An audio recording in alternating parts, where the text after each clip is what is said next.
Good evening, my students. How are you doing? I expect you are doing well. For today's lesson, we are going to examine and practice the typical English accentuation in order to sound more like a native speaker. The good pronunciation while speaking is a skill that could be hard for many. It is easier to well pronounce the words while you are reading than when you are speaking, because we can see the correct orthography of the words, and it can help us a lot to pronounce and accentuate correctly. That's why for today's lesson we are going to hear two readings. The first one with you can say a good, not so well made accentuation, and read it like without energy or enthusiasm. The other one will be the opposite. So please hear and follow the reading with me. It is a reading taken from the website of the National Geographic, talking about the Sumatran rhino. It says, the first reading. Thousands of Sumatran rhinos once roamed throughout Southeast Asia, but in the past decade their numbers have dwindled to fewer than 80. If we don't act now, we could lose this species forever. Decades of poaching and habit loss have cut the number of Sumatran rhinos to just 80, who cling to survival in remote populations on two Indonesian islands.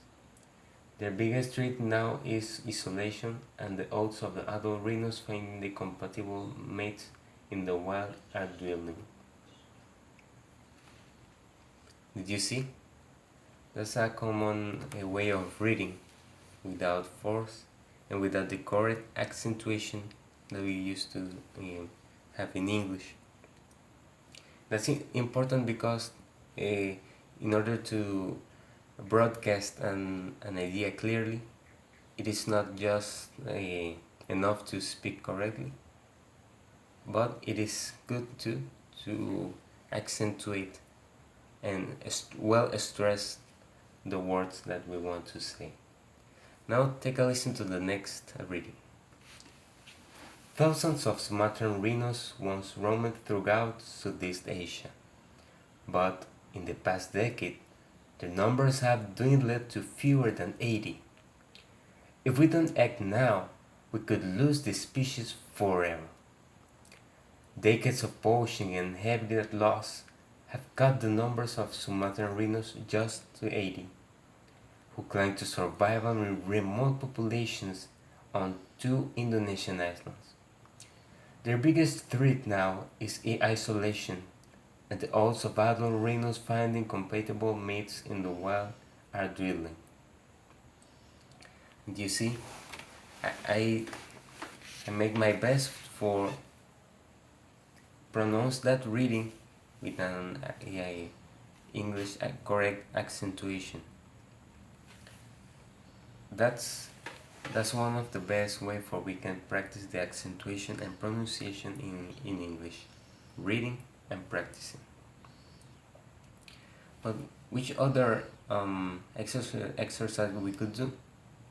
Well, before people used to use a tool when someone couldn't contact them.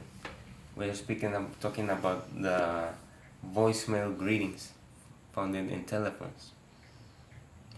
That could help you have a nice pronunciation and accentuation. For example, practice the following exercise. Hello, thank you for contacting me. I'm sorry, but right now I can't answer your call. Please leave me a message in order to reply you later. It seems like a voice machine, right? Those kind of machines that reproduce the human voice, and sometimes it sounds quite elegant, right? That's the key for improving our pronunciation and accentuation. So now we have two homeworks for the next lesson to practice, have practiced the same reading, and give me your own voicemail greeting. Thank you so much.